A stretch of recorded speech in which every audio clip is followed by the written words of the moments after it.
और अब बात अयोध्या की। अयोध्या राम मंदिर के कथित चढ़ावा गबन मामले में जांच और सियासत दोनों तेज नजर आ रही है। बता दें कि विश्व हिंदू परिषद ने पहली बार खुलकर एफआईआर फास्ट ट्रैक कोर्ट और दोषियों पर सख्त कार्रवाई की मांग की। वहीं आम आदमी पार्टी सांसद संजय सिंह ने एसआईटी को कथित जमीन से जुड़े हुए 11 दस्तावेज सौंपे हैं। इस बीच कागभूषण ने प्रतिमा गायब होने के आरोपों को भी खारिज करते हुए ट्रस्ट से जुड़े हुए लोगों ने दावा किया कि प्रतिमा सुरक्षित है और नियमित पूजा भी जारी है। एक रिपोर्ट देखिए।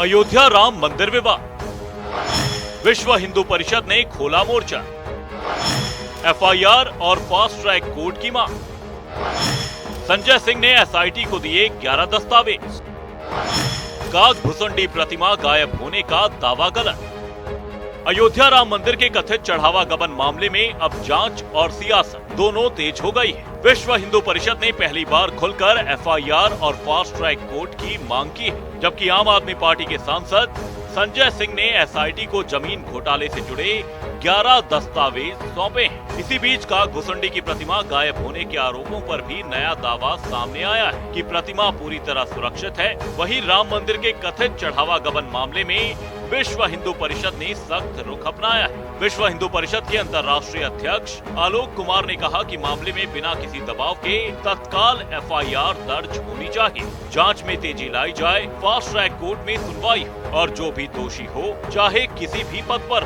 उसके खिलाफ कार्रवाई की जाए। विश्व हिंदू परिषद की 4 प्रमुख मांगे: कानूनी कार्यवाही शुरू करने के लिए तुरंत एफआईआर दर्ज की जाए, मंदिर से जुड़े मामलों की चल रही या जरूरी जांच में तेजी लाई जाए, रोजाना सुनवाई और समय पर न्याय सुनिश्चित करने के लिए फास्ट ट्रैक कोर्ट बने या उसे सक्रिय किया जाए, दोषियों को सजा मिलनी चाहिए। एक लॉजिकल स्टेप है। हमारे हाथ में अभी वो रिपोर्ट एसआईटी की नहीं है, पर सबने ऐसा बताया है कि उसमें उन्होंने लोगों को भी आइडेंटिफाई किया है, सीसीटीवी की फुटेज के आधार पे किया है। अब वो स्टेज आ गई है कि पुलिस में एफआईआर करे।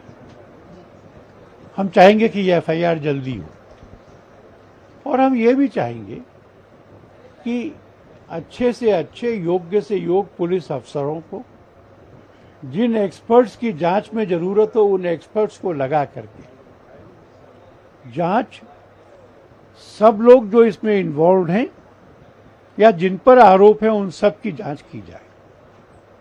किसी का बचाव नहीं, किसी का फेवर नहीं, किसी का दबाव नहीं।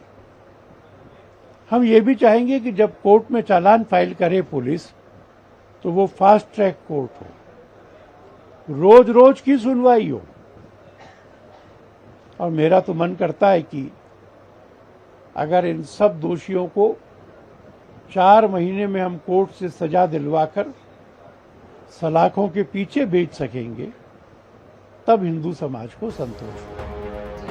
उधर आम आदमी पार्टी के सांसद संजय सिंह गुरुवार को लखनऊ में एसआईटी अध्यक्ष विजय विश्वास पंत के कार्यालय पहुंचे। करीब 12 मिनट की मुलाकात में उन्होंने अयोध्या की कथित जमीन खरीद से जुड़े 11 दस्तावेज एसआईटी को सौंपे। बाहर आकर संजय सिंह ने सवाल उठाया कि जब चढ़ावे में गड़बड़ी और पैसों की बरामदगी के दावे सामने आ चुके हैं, तो अब तक किसी की गिरफ्तारी और एफआईआर क्यों नहीं हुई?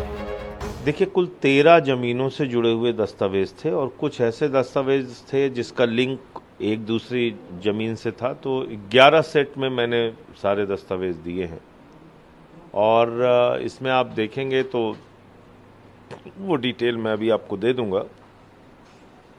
दान की जमीन चंपत राय को बेच दी गई। नजूल की जमीन 24 करोड़ में चंपत राय ने खरीद ली। 9 करोड़ की जमीन 55 करोड़ 47 लाख में खरीदी। 2 करोड़ की जमीन 18.5 करोड़ में खरीदी। तो अब ऐसे तमाम दस्तावेज हैं इसमें, जिसमें कि अनाप शनाप 92 लाख की जमीन 5 करोड़ में खरीदी। अनाप शनाप मतलब पैसे ट्रस्ट के बहाए गए। और कितने भरोसे के साथ लोगों ने दान दिया था। आप उनके बारे में सोचिए। प्रभु श्री राम के लिए दान दिया था, और जाके आप जमीनों को देखिए, मैं तो कहूंगा देखना चाहिए। इस पूरे विवाद के बीच राम मंदिर ट्रस्ट पर कागभूषुंडी की प्रतिमा गायब करने के आरोप भी लगे। हालांकि कार सेवक पुरम से सामने आई तस्वीरों और ट्रस्ट से जुड़े लोगों के अनुसार प्रतिमा सुरक्षित है। बताया गया है कि भरतकुटी मंदिर में प्रतिमा रखी गई है और उसकी नियमित पूजा अर्चना की जा रही है। जब श्रीमती भारद्वाज जी ने अपना ये दान दिया था कागभूषुंडी जी को भाई साहब के लाके समर्पित किया था, तब ये मंदिर में लगभग प्राण प्रतिष्ठा के समय से कुछ दिन तक रखे गए। उसी के बाद हर चीज़ मंदिर में रखना और हर चीज़ मंदिर में दिखाना संभव नहीं है। इसीलिए यहाँ पे लाके भगवान श्री राम का जो प्राचीन मंदिर है, लगभग 1992 से ये मंदिर है यहाँ पे विराजमान। उसी मंदिर में भगवान श्री राम भी हैं और भगवान श्री राम के साथ में कागभूषुंडी जी की प्रतिमा रखी गई है। और रोज नित्य शाम को और सुबह इनकी आरती और पूजा साथ में साथ भोग भी लगता है। कितने बजे सुबह होता है आरती पूजा? सुबह लगभग मान के चलिए 9 से 8 से 9 के बीच में होता है सुबह। अच्छा, और भोग में भी? जी, भोग भी वही टाइम। और शाम को कितने बजे? शाम को नित्य शाम 7 बजे आरती होती है। आरती कितने दिन से सेवा कर रहे हैं आप? हम सेवा लगभग कर रहे हैं 10 साल से। 10 साल से जी। तो ये जो सोशल मीडिया पे हो रहा है, आपको कैसा आहत हुए आप? देखिए, हम ही को नहीं, जो राम भक्त हैं, जो सच्चे राम भक्त हैं, जो भाई साहब को और इस ट्रस्ट को समझते हैं, उनको भी आहत हो रहा है। क्योंकि ये सारी जो न्यूज में जनता के बीच में अफवाह फैलाई जा रही है, अफवाह सरासर गलत है। हर एक पाई पाई का हिसाब है, वो आपके सामने कभी न कभी आएगा। आप प्रतिदिन पूजा पाठ कर रहे हैं कागभूषुंडी जी को, जब सोशल मीडिया में देखे आप काफ़ी भावुक भी हुए, आपका आत्मा भी, इसको लेकर क्या कुछ कहेंगे? हमको कल लगभग 3 बजे हमने एक लोग की स्टेटस भी देखा कि कब मंदिर से कागभूषुंडी जी भी हो गए गायब। तो हम उनको तुरंत जवाब दिए। हम कहे, आपको अगर कागभूषुंडी जी को देखना है, बिना जाने बिना समझे बिना देखे आरोप न लगाइए। आप आके कारसोपुरम के भरतकुटी में मंदिर विराजमान, उस मंदिर में कागभूषुंडी जी विराजमान है, उनको आपके आके देख सकते हैं। क्या नाम आपका? अनुराग। पुजारी हैं आप? जी। कागभूषुंडी जी के मूर्ति को लेकर के तरह तरह के अफवाह फैलाया जा रहा है। महिला के नाम आ रहे हैं कि कागभूषुंडी मैंने दिया था नहीं।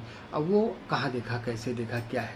देखिए, सोशल मीडिया पे मैंने देखा कि कागभूषुंडी एक महिला ने जो है दान दी थी। उस कागभूषुंडी के लेकर के सोशल मीडिया पर अफवाह फैलाया जा रहा है कि वह भी चोरी हो गया।